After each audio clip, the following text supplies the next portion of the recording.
What's up, fiends? Well, welcome to Chat with the Bat. My name is Lucard, and today on the show we have a very talented filmmaker, content creator, and podcaster, just to name a few, Mr. August Aguilar. Thanks so much Hey, for coming to chat today, my friend. hey, I appreciate it, man. Thanks for having me on the show. Oh, no problem. So August is also the owner and CEO of Strange Film Studios, which is an independent multimedia production company that produces films, comics, podcasts, and all kind of stuff. But we'll get to that. But let's start at the beginning. Yeah. So you were born in Philadelphia, correct? Yes, sir. Yeah. Welcome to the city of brotherly love. There you go. So of course, my first question is Pat's or Geno's? Oh man, what a tough. I every time I go up there, I always actually go to like a place called Jim's Cheesesteaks, and it's like more in the center city. But because Pat's and Geno's are kind of like there's such a tourist attraction now. Yeah, right. But they're both really good. I think I would go with Pat's. That's probably my go-to. But they're both like equally great, both really pretty to look at. I mean, you just get everything you need from it. And every time I go, if I hit the spots, I alternate every time. So I'll go There Pat's, you and go. next time I'll go Geno's. So I think that's the way to do it. yeah, for sure. So talk a little bit about like what's your background? Did you go to film school or what? Yeah, it's kind of a mixed bag. I mean, I didn't go to film school, but I did study film in college. I went originally for like kind of trying to think I was like going to be a teacher or something, and then I took a gen ed class for mass communications as an elective, and it was like the mass communications really field just kind of made me fall in love with everything as far as media goes and the PR and marketing, everything behind it. So I started taking all those classes. I changed my major to mass communications and broadcasting, and they had this program called for radio, TV, and film. And I took a bunch of my classes there, and that's kind of really where I got started learning how to properly edit and record things, audio, film. I took a screenwriting class, which was amazing, really helped me as a writer, figure out how to actually write a screenplay and things like that. So I made a few films in college. They're not the greatest, but you did it. And yeah, that's kind of how I really caught the bug of like, oh, you can actually make a movie. Like that's crazy. And like got really excited about it. So I definitely learned a lot of that stuff that people would go to film school for there. But then it was like I graduated in 2014. I moved from my home, or I was living in Johnson City, Tennessee at the time, and then I moved to Knoxville, and I got a news gig. So I was working on the news for a couple years, and I just hated it. It was like too like ugly, I was all gloom and doom, I was Yeah. about shooting all the horrible stuff in the middle of the night. It was very political and all this stuff. So I was really unhappy, and I was kind of just like going through some stuff. And then I saw an ad for a film festival, the horror film festival here in town, and I was like, oh, it'd be cool to make a movie. At this point, it's been at least 2.5 years, and I didn't have any gear or anything, and I was like, you know what, I'm gonna go for it, and I just kind of bought all my gear and started like kind of brushing up on techniques and stuff like that on YouTube and things like that, and I just went out and did it, and that's kind of where it all really started from there. That was 2016, and yeah, it's been nonstop since. Yeah, that's awesome, man. So did the TV station kind of help you prepare a little bit though for Yeah, what you're doing now? totally, man. It's crazy because like I didn't know it at the time, but a lot of that stuff that I went through at the station, between shooting and editing and interviewing people, Right. is what I use now pretty on a regular basis, because it's really like on the fly. You have to, like, I would get footage sent to me as an editor. I would get footage sent to me 5 minutes before I'd be aired, and I would have to cut, you know, all this footage for a 30. It would be like 20, 30 minutes worth of footage, and I had to cut a 30-second promo just to put it on air within 5 minutes. I was like, so stuff like that. You'd have to go out, and I would have to, I'd be shooting things, so you had to kind of really figure out how to adapt to the live scene and shoot what's happening in the moment. And then interviewing people was all kind of on top of your head, just kind of improv like questions and things like that. So yeah, a lot of that stuff was just super beneficial in the long run, understanding kind of how to run and gun things and how to do things quickly and how to improv. And yeah, I use all that stuff today. So it definitely was really good that I went down that path for a while, and because I gained a lot from it. Yeah, that's cool. Yeah, I actually also I used to work for a TV station as well. Oh, cool. We didn't have news though, but Gotcha. we did do a few live things like live sports and stuff, and so that was a bit nerve wracking. But yeah, the live stuff is always tough, man. It's like, but with our news was like, we'd be out in like a murder scene or something, and we had to like real heavy. Yeah, we did real heavy, and then there was one live shot. I had to be out for like 6 hours in a snowstorm, and I couldn't feel my feet after an hour. It was pretty bad. Wow. So there's like stuff like that the live stuff was complicated and tough. Oh man, that's terrible. yeah, I don't miss it. Yeah, I bet, man. So what? So did you grow up enjoying movies and horror and all that kind of stuff?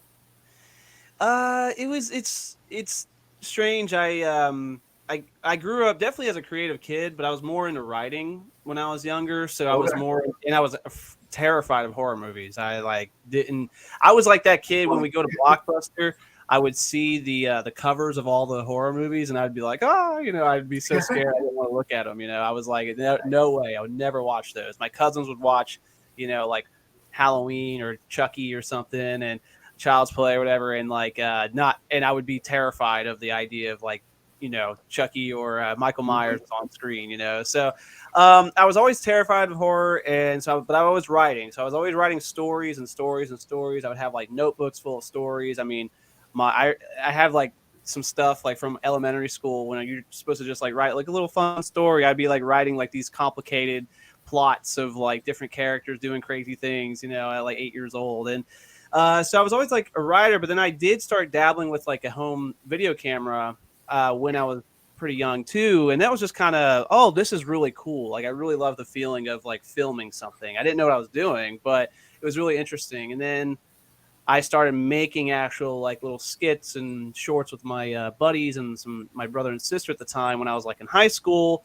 And I didn't really start getting into horror until like high school. I started getting like really curious about it. So, start getting curious about horror movies. And then in college, that's when I really started being like, oh, horror movies are awesome. I was like, I love watching movies. So, so it was just kind of like, I kind of felt like, I wouldn't say sheltered as a kid, because I definitely wasn't sheltered, but I just wasn't like, I wasn't in tune with a lot of that stuff. I mean, I just kind of had my own way of creating, writing stuff and like watching random a lot of more like sci-fi and 80s kind of movies and 90s movies and stuff, action stuff, comedies and stuff like that, and growing up.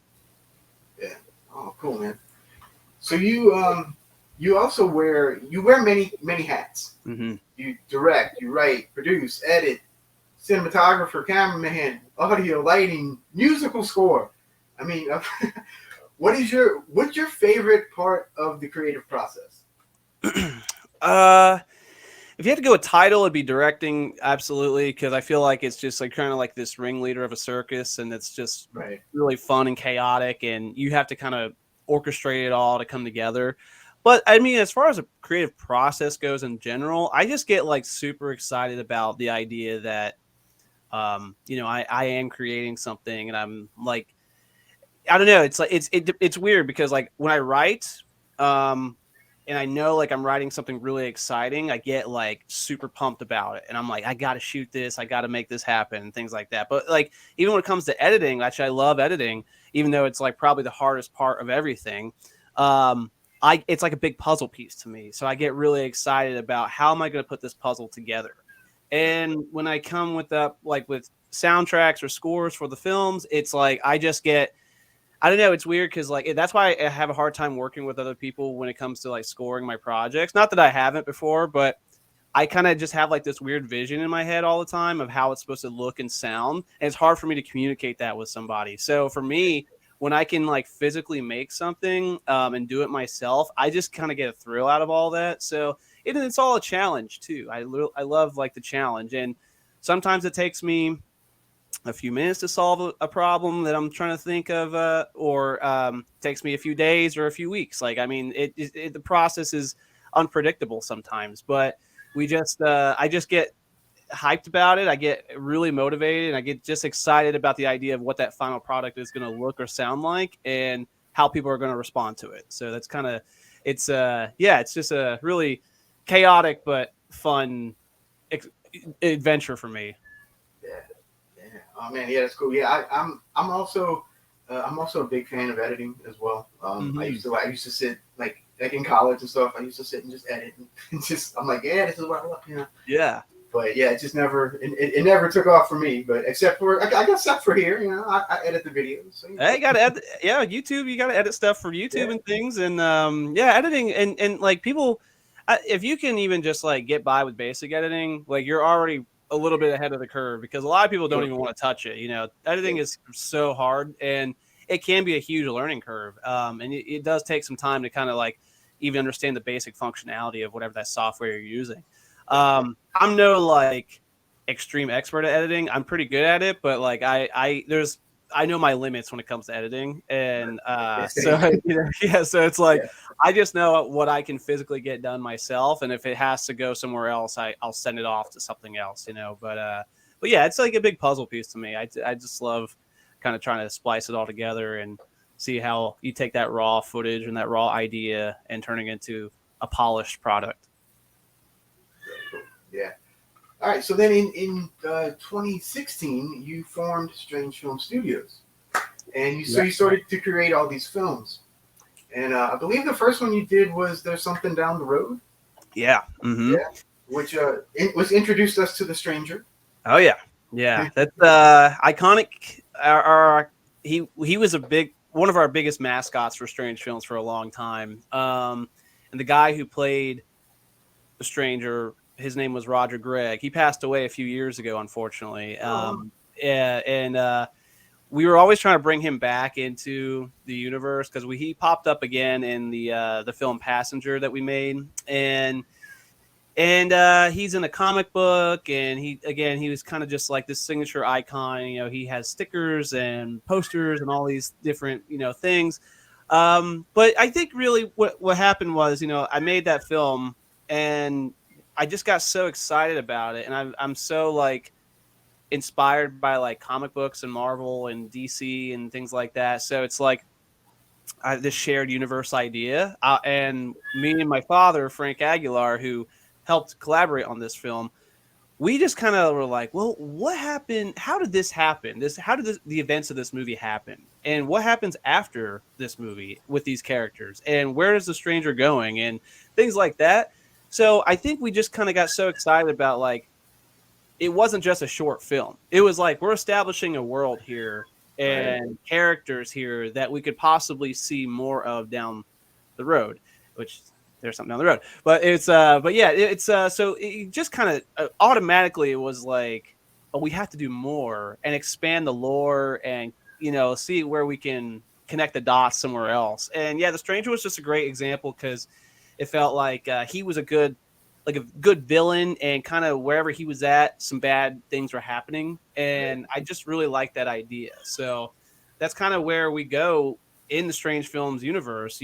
It's all these different pockets of craziness and these really weird situations, or people, or creatures, or whatever they are. And some are connected. There's Easter eggs throughout the whole things, or some are standalones and they just kind of do their own things. So yeah, it's just Strange Films Studios has just kind of evolved from there. We just kind of I started adding more and more ideas as I went on with it. But originally it was just like, I just want to make a film, and it just got carried away. Well, I definitely noticed, because I tried to watch him in his best order as I could. And I definitely noticed, I definitely noticed a lot of connections to other shorts and whatnot, and I think that's really cool, because you don't see that a lot in shorts. Yeah, So I thought that was unique. It's super ambitious, and the thing is, I try not to force it. Like, I definitely don't like whenever I'm writing my next project, I'm not like trying to say, well, we have to connect it to this or that. It's just kind of if it organically comes, and if it organically makes sense, then I think it's great to establish that, because the fans of the Strange Films universe will be like, oh, that, oh, I know that guy, or they're talking about that movie, or whatever it is. So, and I really love that idea because I'm a fanboy myself when it comes to movies and shared universes and stuff like that. And I do think it's unique. I wish more people could see the shared universe idea from what we're trying to do. Hopefully one day, but it's definitely there. And yeah, if you pay attention to everything down, especially as some of these next few productions come out, you're going to start being like, oh yeah, they really are kind of connecting some things. It's not, and again, it doesn't have to be so obvious, and it's not so like you have to watch this movie to know what this movie is. There's some sequels and stuff like that, but we try to make it very presentable for anybody to watch at any point. Oh yeah, in the movies, you could definitely pick up wherever for sure. Yeah, like I said, I probably watched them all. Maybe not one or two, but I appreciate it. Most of them. I appreciate it. So you mentioned your dad, Frank. You guys kind of really come together a lot on these films, and you guys to me are like a really formidable team. Like you guys, you can tell that you guys have a passion for this stuff, and so that's something that you don't see a lot of, when folks are first starting out. And I could tell from the very first one, I'm like, these guys got something here. Yeah, I appreciate that. I always like seeing the directors, like you got like the Coen brothers, or you got the what's the brothers who made like the Stranger Things series, and like you got all these, like sometimes you have these duos, like family members or brothers or whatever, and our angle is a father-son, which is really cool, and it's definitely gets people attention when we start pitching our stuff to people. They're like, it's a father-son deal since the beginning, and it's great because I didn't really grow up with him most of my life, so because he stayed in Philly and I moved to Tennessee when I was really young, so we weren't really that close for a long time. I mean, we definitely had a relationship and we would talk and stuff like that, but we weren't that close. So it really wasn't until I started, like after I turned 18, we started really kind of getting closer and getting to know each other a lot more. And yeah, so at the time, 2016, I was 20, just turned 24 or something. So that's kind of when, it was like we both didn't realize the passion that we both had, and collaborating on like the script together, directing the thing together, and producing it together.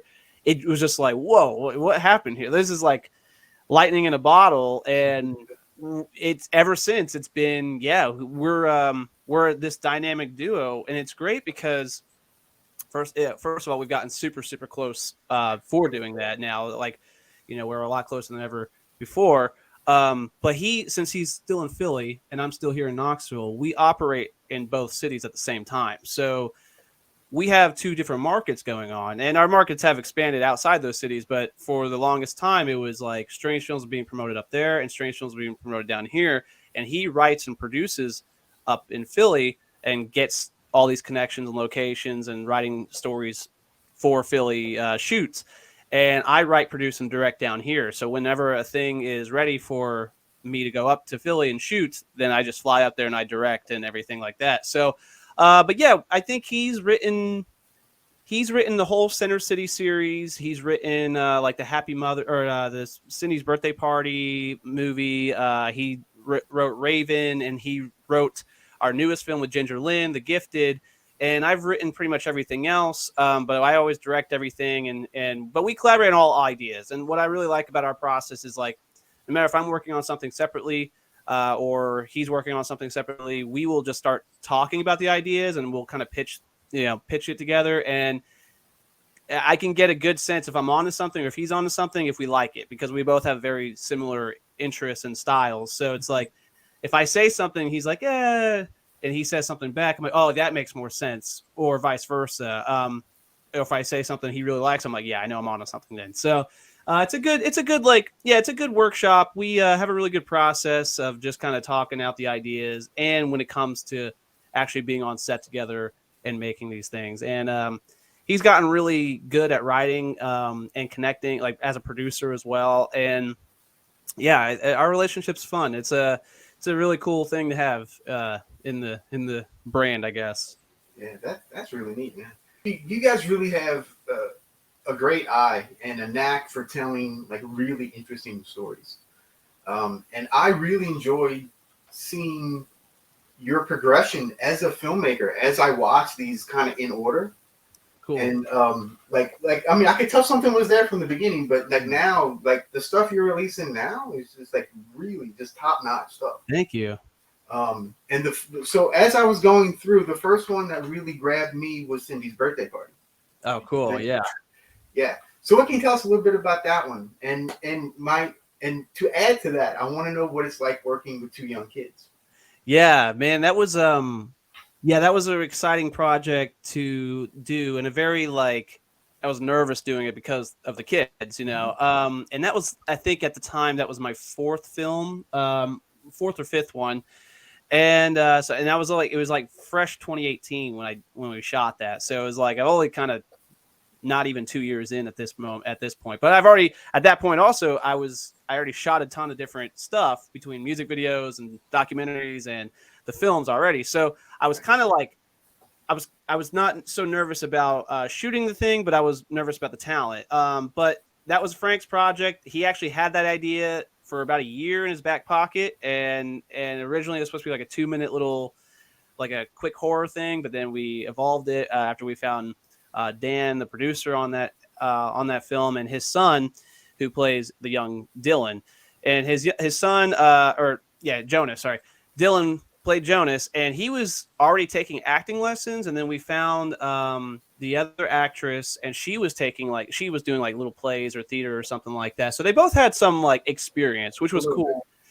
And I mean, honestly, it wasn't like a stressful shoot at all. Like, we did it, I think, in like 9 hours, and the kids were super easy to direct. I mean, they were super fun. They had a good time. They took direction very, very well. You just kind of had to I just had to realize how to communicate on their level, you know, just kind of like, you know, a little bit more slower, simpler ways of direct, you know, things like that. Really kind of be hands-on, showing exactly what we were trying to do and accomplish. I think by the last like hour or two, they started getting a little tired, and they were kind of they're kind of like, I'm ready to go, you know, and like, you know, you could tell their attention and their energy was really like depleting, and we're like, come on, we're almost done, you know. But it was cool. I mean, and also I think the other part of that movie was like, it was strange because we had to, you know, if you watch the film, it's a little graphic at the end, and it's got and involves a kid and stuff like that too. So you're just kind of like, we've had some people really be like, what is wrong with you? Like, how do you do that? I had the worst email sent to me last year, which was so funny, and it got that film about 2,000 more views after I posted the email. But it was I had a lady, I don't know, I still don't know if she pranked me or not, but she sent me this nasty email saying, I'm a teacher and I have like a classroom full of like 6-year-olds or something like that, first graders, and it's the end of the school year and we're throwing a birthday party. So I typed in birthday party or something like that, and your film came up, and we played it, and my kids were horrified. You should be ashamed of yourself, and how is that stuff even on YouTube and things like that. My first question was like, why would you? It says strange films in the first like 5 seconds. You can pretty much tell it's a horror movie. It's like the scary music and the font, and there's something definitely not right here. You know, the thumbnail alone has like the monster hand over his face. You know, I'm like, that's on you, lady. That's on you. Like, but I posted that just a screenshot of that email without her name in it, and I posted on Reddit, and then all of a sudden, like, that film got like 2,000 more views. I was like, thank you. I was like, but yeah, every once in a while, someone's like, you horrible person, why would you do that to kids? But it was a family event too. Like, The mom who played the mother who was the monster, her daughter was the young Cindy.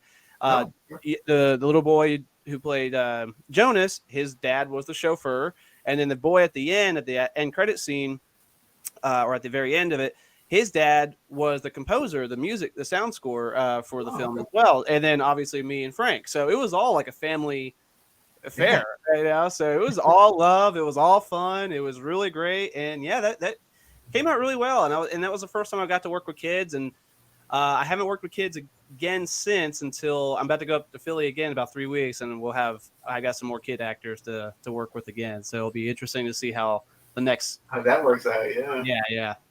Well, both these kids I thought were fantastic, by the Oh way. yeah, yeah. I thought they were great. And yeah, we were able to bring back Dylan, who played the little Jonas. We were able to bring him back for a little Easter egg cameo. He wasn't he wasn't on screen with his as that character, but he pops up in Happy Mother's Day, which is the sequel to Cindy's Birthday Party, as the little kid who's like poking the dead body in one of the rooms. Oh yeah, yeah, yeah. And that's a whole Easter egg of itself, because when she bursts in the room, it's little Dylan dressed in a mask, and he's poking the dead body, and in the background there's a comic book of Cindy's Birthday Party in the corner as well. So it's just like a little Easter egg right there itself. But yeah, those kids are great. And they're a lot older now, so they look it's crazy to see them like mature and stuff like that now. So, but I it was bet. fun, good experience. Yep. Well, then you just said about Happy Mother's Day, which was my next question. Yeah. Which is now, by the way, on my Mother's Day watch list. I might add. Ah, sweet, love it. So it tells the story of this like creepy family, right? And like the daughter just wants her juice. That's all. Yeah, yeah, and that's a callback to the first one, because when she comes down the stairs as Jonas is running, exploring the dark basement, going to the voice of the mother, she goes downstairs watching him through the steps, and she's drinking the juice, and she's like, "This is getting juicy," and she's slurping juice in the kitchen, when he's like, "Where is everybody?" She's slurping the juice and stuff like that. So, yeah, Happy Mother's Day.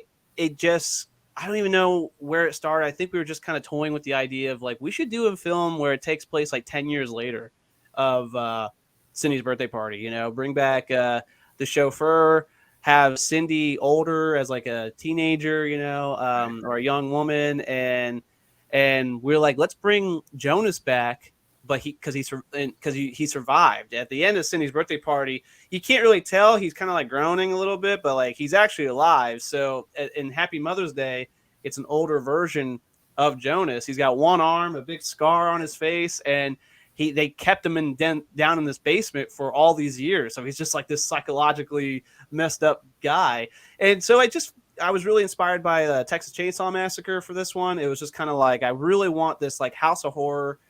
This deranged family, they've got this mother who's a monster in the basement. They kept the kid who, like got messed up all these years, and Cindy's still doing her thing, but she's batshit crazy. I'm sorry if we can't cuss on this. And the chauffeur is just kind of like this alter ego, kind of character as well, he helps her out and feeds the mother. And yeah, we just kind of had that idea. We brought on Marianne Fisher, who plays Samantha in that film, and she brought her A game. She won Best Actress for that film because those screams that she does in that movie was like legit. Like, oh my god, this is fantastic! Like, you're scaring me. Like, this looks too real, But yeah, I just wanted to make it. I wanted to make the house like its own character as well. So. That's why it's all these different really moody scenes, and the basement's really scary. But it's a big callback from the first one. Like we recreate the birthday party room. We do the juice callback, and the chauffeur does things just like he did in the first one. And then, yeah, but it's kind of left open-ended, there's definitely like a conclusion there, but it's left open-ended just to kind of, maybe we come back to it or not, idea. But yeah, it's that's one of my favorite films. And I think you mentioned earlier, you can kind of start seeing my work like progress a little bit, like as the films go on. And I think that was the very first one where at that point in my career where I was like, I'm seeing growth myself. I was like, oh wow, I think my directing is getting better, my editing is getting better. my writing is getting better. And I think from there up until now, my films have gotten like I like that's kind of where I don't know if it's my second phase of my career or what, but like I could really start seeing the quality start going up from there. Yeah, yeah, I can definitely see that for sure. And that was also the first movie that I noticed. You may have done something before, but I noticed that you had done the music for. Yeah, So how do you go about composing the music for your movies? it's interesting. It's probably not conventional. It's not traditional.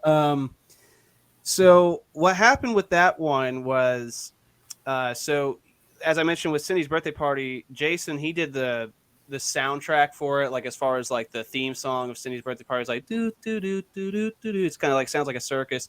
I took that and I wanted to make that feel like it got older too, like it like evolved 10 years later as well. Uh-huh. So I took my MIDI keyboard and I just had GarageBand and I recreated that tune, but with a like a higher pitch, like or a lower Right, pitch or something, just to kind of make it sound a little bit more like it evolved too. So I recreated that tune myself, re-recorded that, and I used that as a theme. But everything else, all the stuff in between, I usually just go and I find a bunch of different royalty free like sound effects or little clips of like music or something like that. Again, like all royalty free, so I can use all that stuff. And I just kind of create my own score out of that. Like I'll take like, and it's very tedious. Like it's oh yeah, I mean, I'll spend hours just looking for the right, again, it's right like I have vibe. this Yeah. vision, this Hmm. vision of like what it's supposed to sound like. And I'll spend hours finding all these different little samples. And sometimes they're as short as like 5-10 seconds long. Sometimes they're like 3 minutes long. And I'll just take all of them that I feel like it works. And I just kind of start arranging them in ways that actually make like a score and make the sound effects. And I just layer them, I splice them together, I blend them and all that. And that's just kind of how I've done it. I've just done that for all my films, and I've been lucky enough to be able to find enough of that kind of stuff to create my own original like score out of it. Hmm. But it's getting a little harder now because it's just I feel like I've drained the pool of like finding all those different things. Right. Eventually I'm either going to have to start really practicing scoring myself, which I've been brewing on, or actually have somebody with me and be like, all right, we got to help. I need to try to translate what I'm thinking about to you so you can maybe come up with a good proper score. But yeah, it's all royalty free stuff. And I'll just kind of take a bunch of it and I just start mixing it and splicing together and come up with it. But yeah, I love doing it though. It's fun. It's another part of the puzzle. Yeah, yeah, exactly, exactly. Well, the next one I want to mention is Pandora, Oh yeah. which is about like this mysterious box that won't open. And I really dug this one as well. And I always love a good MacGuffin. Yeah. So I definitely saw some Hellraiser and some Pulp Fiction and Mm. all that stuff in there. So how did that one come about? Yeah, that one was yeah, that's a cool one, and it's inspired by Pandora's box, or that Greek mythology. But there was two things that really inspired like the actual like writing and creation of that movie. One was I just watched the movie Uncut Gems, and Okay. Mhm. I don't know why. I guess it was just again like I watch movies and I do watch it for enjoyment, but I always take something. I'm always watching as a filmmaker's perspective too. So I don't know why, but that movie just made me. It's a very anxious movie, so it made me feel very anxious throughout the entire time because Adam Sandler's just digging himself a hole throughout the entire movie, and it's just like nonstop of what's happening. Right. And I walked away out of that movie, and I was like, I want to write something that made me feel that anxious, like made like I want my character to go through something that's just nonstop, like he can't catch a break, and whatever those elements around that is influencing it. And then this festival popped up in Knoxville, and they had a 2-week Twister challenge. So you had to write, shoot, edit, direct, and use certain amount of elements for a movie original project for 2 weeks. You had 2 weeks to do it. Okay.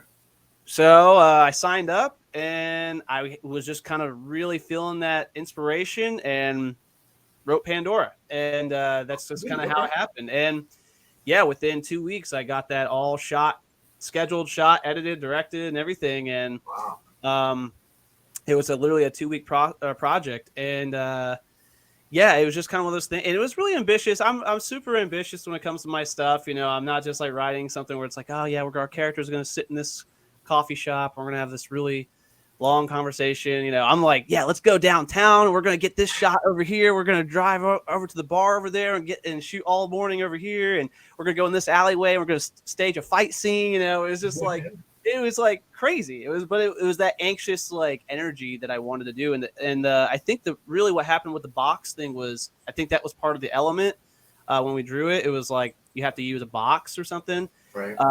And I was like, okay, that's cool because let's have this guy go through like it's kind of like a Pandora's box, but only he knows like the power behind the box, and he's kind of protecting it with his own life.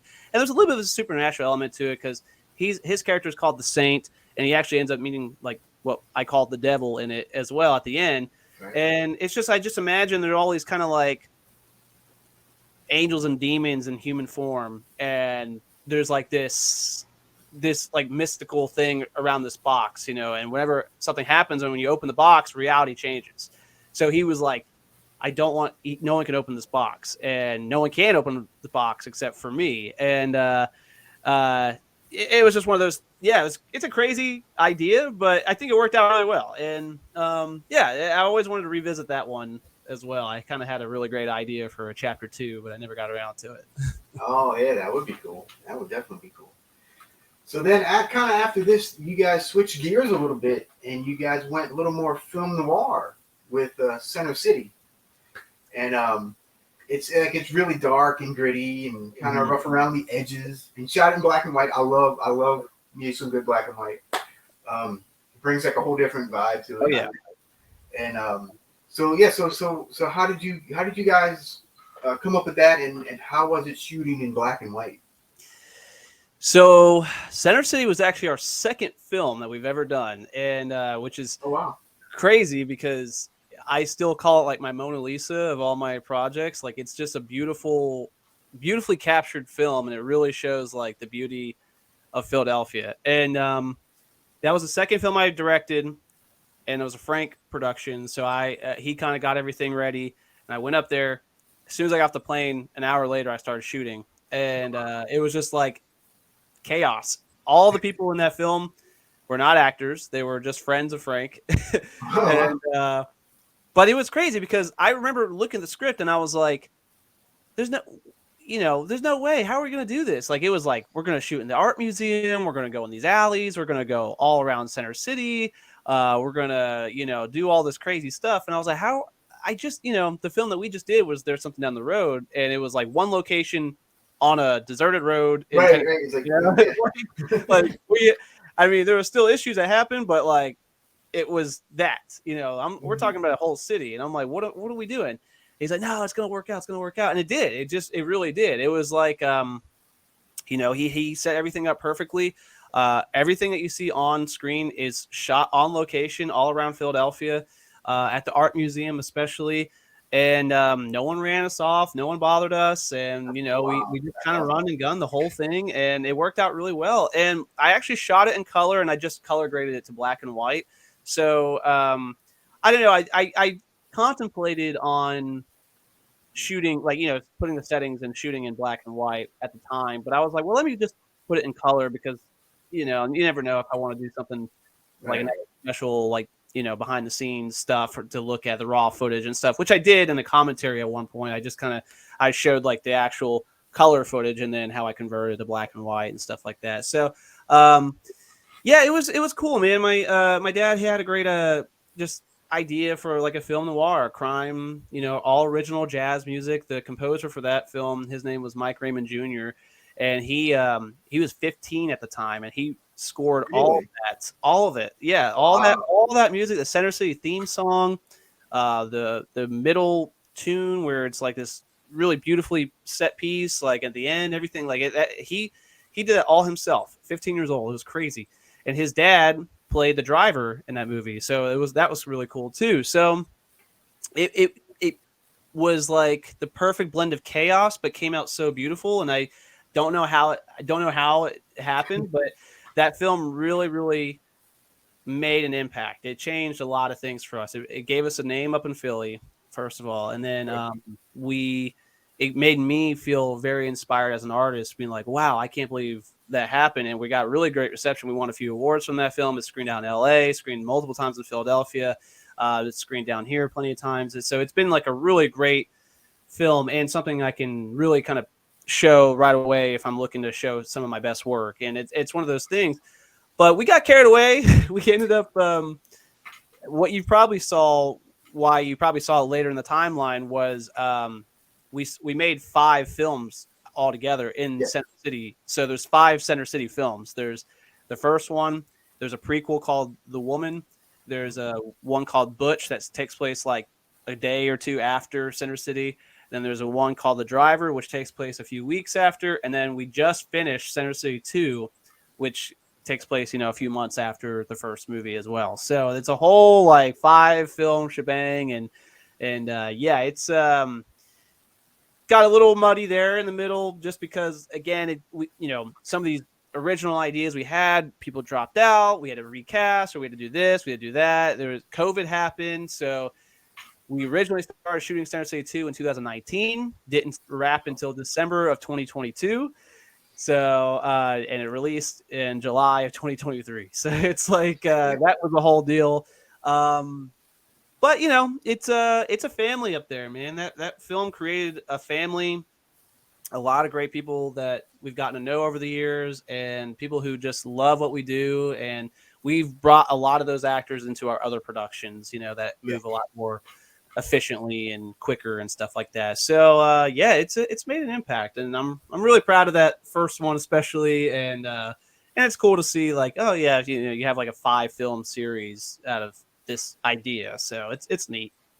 Yeah, and it's really neat to see too, because I actually watched part 2 this morning. Oh, cool. So it was neat to kind of go back and watch these guys continue the story. I thought that was really neat. Yeah, thank you. Yeah. So my 2 favorites though have been 2 of your more recent ones, Raven, and He Comes to Kill. Yeah. So Raven came first, right? Yes, 2021 we shot that. Mm-hmm. Yeah, so that one's about a serial killer getting old. Mm-hmm. Yeah. And really super interesting story here, and it really had me hooked from the beginning. It really did. So tell us a little bit about Raven. And thank you. Your inspiration about that one. Right. That's a Frank project, and it's funny because he had that one in his back pocket for a few years. He had that one. Okay. The idea of a retired serial killer, like an old man who is like on pretty much about to die, and he wanted to like. He was a serial killer in years ago, and he wanted to kill one more time before he died, and he had that for a long time. I think probably since like 2017 or 18. I remember him talking about that concept, and we just never really got around to it. But then it kind of came up again, and we really got serious about it, and he started making the arrangements and finding casts and stuff like that for it.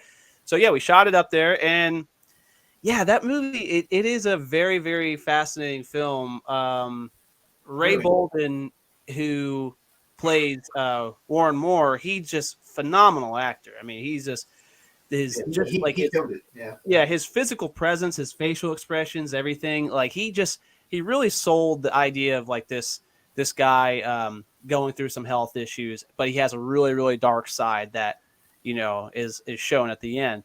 And my biggest thing was, Frank wanted to do this at the end of the movie where he, instead of getting caught, which he was about to get caught, and he knew he was going to die anyways, he takes his own life. And he had the inspiration from, there's like a real raw news clip somewhere out there. I can't remember the guy's name, but like he was about to go to jail and he blows his brains out on live television. And it's like a really graphic video, and he showed it. I was like, "Oh my god!" I was like, we're pushing the limits on what we're doing now. He's like, "We got to push the limits." I'm like, "All right." So we Yeah, it's just one of those things. Like, yeah, it starts out with like a flashback, you know, like 1991, and then it goes 30 years later, 2021. So there's a really cool, like, you can kind of see the young version of Warren Moore in his prime, and then you see the older version. And I just really wanted to make it like emotional throughout that middle part of the movie, where you're just like kind of starting to see like, oh, he's really going through it. His daughter hates him, you know, he's getting taken care of by the nurse. Eileen Sullivan was the actress there, and she was phenomenal as well.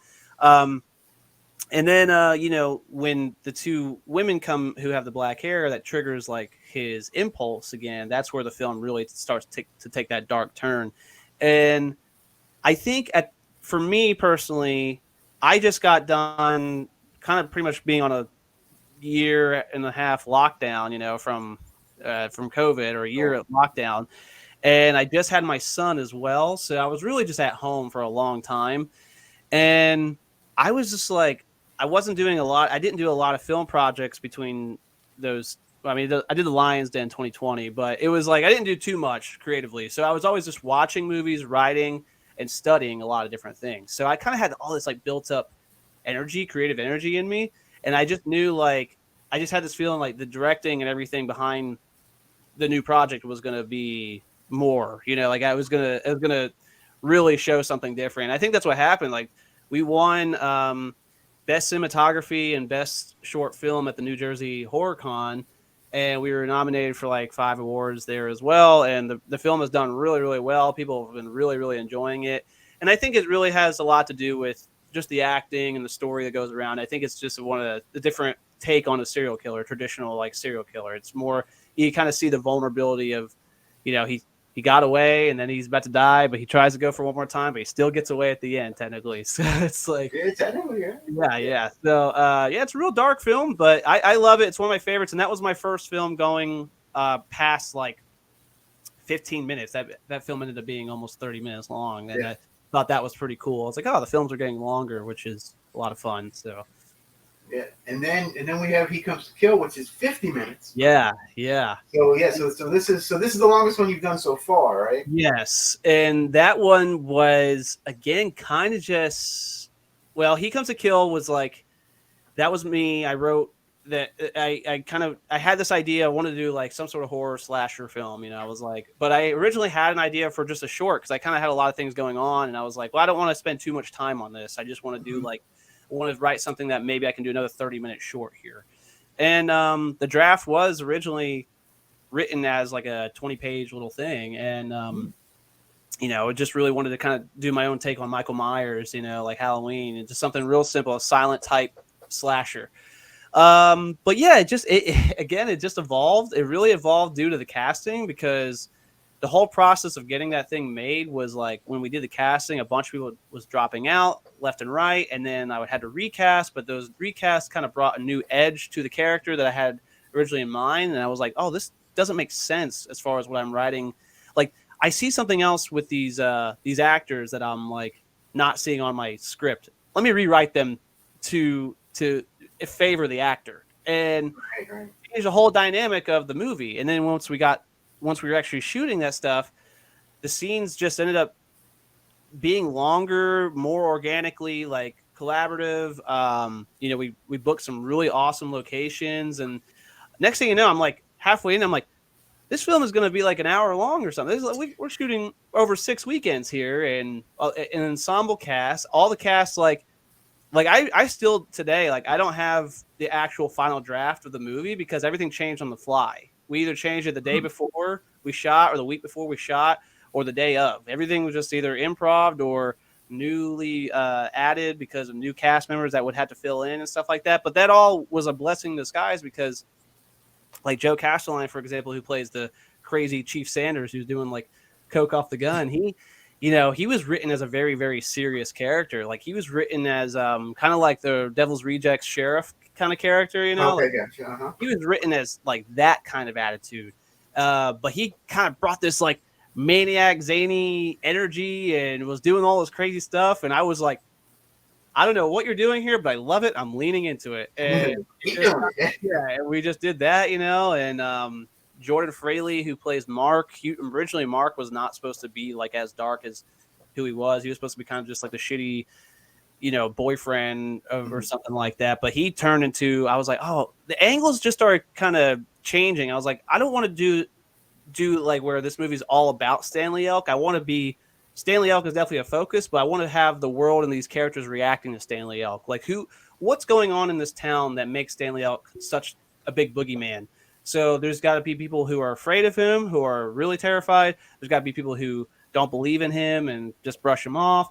We got to have someone who wants to go after him, and then you got to have someone who loves him and favors him and wants to worship him and like do anything for him. And then you have people. Then I was like, oh, we should add some cult members, like people who like really. There's not just one person who likes to do that, so that's why there's like that interrogation scene, and you kind of get a lot of world building elements in there where he's just like, there's all of us, and we're all gonna thrive and all this stuff. So it's just like, I don't know, just kind of building that world around that idea really evolved that film to a different place than I even imagined. It was supposed to be just a run and gun. Guy goes through town, 5 different scenes, 5 kills, and it gets away, But it just ended up becoming this really big character ensemble cast, and this kind of plot around the guy. And it's left pretty open-ended, and I'm going to be doing He Comes to Kill next year, the sequel. Nice. So that's awesome. That's so because we got a lot of love for it. We sold out the theater as for the premiere.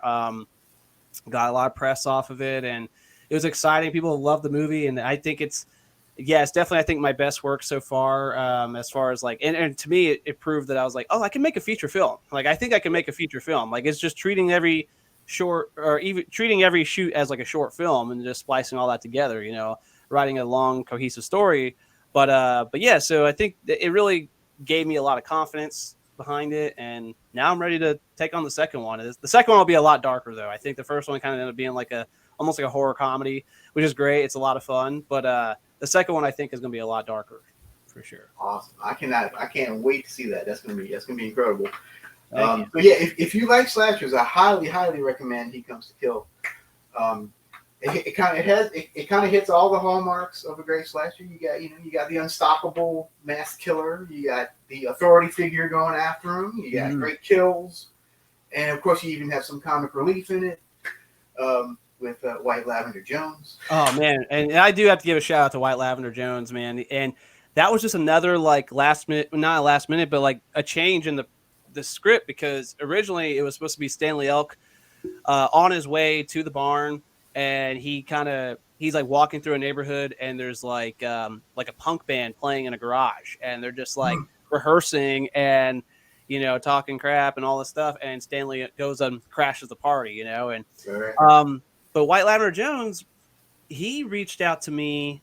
I was doing a live show at the time, and one of my buddies, Paul Magilton, who he plays Butch in Center City, somehow, some way, he found White Lavender Jones on YouTube and Facebook and stuff, and he was like, you need to talk to this guy, August Aguilar, and Strange Films. You need to get involved with them and this and that. And I watched his music video for You Don't Like Me, and I was like, what? Who is this guy? This guy is like something else. And we got to talking, and he was like, he was a really, really nice guy. I had him on my show, and then he was like, I see you're doing casting calls for this movie. Can I be in it? And I was like, well, we're shooting in Knoxville. He's based out in Texas. And I was like, we're shooting in Knoxville. I really don't like, I'm already, I'm pretty low budget, so I don't have like money to fly out here or anything like that. So I got to really kind of be smart with what I'm doing. And he was like, I'll travel. I'll cover my costs. I want to be in it. Is there any way we could do it? I was like, let me see what I can do. So I rewrote the whole scene as a party scene with White Lavender Jones performing in the house party with like all these people, and then writing Stanley Elk into that scene. And it just was like, well, here's what I got. He was like, I love it. I'll be there. Tell me what the dates are. I was like, okay, this is happening. And that's how it happened. And now me and him are really great friends. He just acted in The Gifted for me, and we're slated to have him again in one of my other upcoming productions as well. But he's been such a fan, such a great addition to the Strange Films family, and he's a super, super talented guy and very, very nice. So that was a lot of fun. That's awesome, man. Everyone's got to check out White Lavender Jones if they have. Please, yes. So, I'll even leave some links of his. Yeah, you got to just search White Lavender Jones on YouTube or something, man, because he's a really he's unique and he's very, very talented and he's fun. Yeah, very very much so.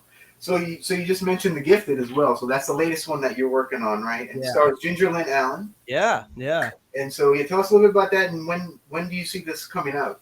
Yeah, so this is another Frank production. It just kind of happened again. It was kind of working behind the scenes for like 9 months or so because Frank met Ginger at, I think it was the New Jersey Horror Convention that Raven was playing at. Oh, And he was a fan of Ginger. And he was like, "Oh yeah, our film is nominated for some awards, and This Is Us, Strange Films, da da da." And I guess her handler at the time was like, "Well, she's still acting. Here, take her information here, or whatever." And she was like, "Yeah, send me an email if you're ever interested in having me." And he just got super excited and was like, "Okay." So he started coming up with this like story idea, and the process of that script evolving over that course of time was a lot of different changes, but eventually, he did get in touch with Ginger, told her about, pitched the idea and everything, and she loved it, super excited, and she's like, "Well, just when the script's ready, send it over, and we'll kind of figure out a deal with it from there." And yeah, everything just kind of worked out. Once the script was sent over, she was like in love with it, and the agent was super cool. Everything was really great. We talked to her. We had her booked up. We did like an Indiegogo to help kind of raise some of the finances for that movie. And we got her here. We brought her to Knoxville, and we shot half of the movie here. And I'm going to be up in Philly at this time in 3 weeks to shoot the last half because there's it's kind of like a time period piece. It's Ginger Lynn stars as the main character, but we're following her life in the movie, and we see her in 3 different phases of life. One as a little girl, one as like an adult, like middle age, and then one as Ginger, where she is presently. So we have to shoot the last 2, or the first and second story up in Philly, where in the time period difference. But yeah, she was super, super wonderful to work with. Very professional, very fun. I didn't know how it was going to be working with, that's like our first celebrity talent. So I didn't know how it was going to be, but she had like no ego, super like loving. She just treated everyone like family. Like it was all like a big family, and we got to work together, and me and her got to talk a lot one-on-one about her character and how the story and stuff like that. But yeah, it's right now it's slated to release. We're gonna have a premiere in Vegas in March of 2024. So we're gonna have we're putting the down deposit, I think, on the theater. So if anything changes, I'm sorry everybody. But right now we're doing that's the point. The theater premiere in Las Vegas, where Ginger is based out of, and we're gonna have a theater premiere there. We're gonna have a premiere in Philadelphia and a premiere in Knoxville because we have cast from all 3 cities. So everyone kind of needs their own premiere. But so it will be somewhere available to watch in 2024 because I imagine I'm going to have the film done before that March, but it's just, we really want to kind of take this film a little bit more serious than the last ones and really kind of hit the festivals hard. Try to maybe find some sort of distribution, streaming or something like that. I don't want to just like put it right on YouTube as soon as it's done, like how I do with a lot of my movies, just because we've got a lot going into this one, and there's a lot of opportunity, I think, that's surrounding it as well. And Ginger has been great. She's helping out with a lot of different things. So, but the trailers, there's 2 trailers right now out on the Strange Films channel that people can check out, kind of get a vibe of what's going on. There will be a lot more content behind the scenes and stuff like that leading up to the actual release. And, depending on where you are, you can at least catch the premiere in the theater and see what it's all about. But yeah, we're really excited about it. It's going to be fun.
Patience, my child. They'll be here soon.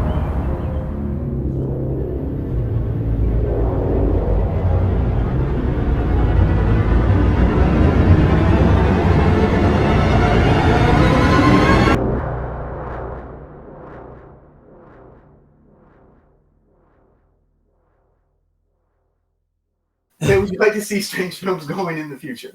Yeah, it's I'm working really, really hard to just grow the brand right now, get more of a mass audience. Like we've got a really great fan base. I'm really thankful for, and we've got a really great amount of people who want to be involved in our productions and people we've worked with so far. But I'm really trying to just grow it to hit those other markets and regions that maybe who are not familiar with us.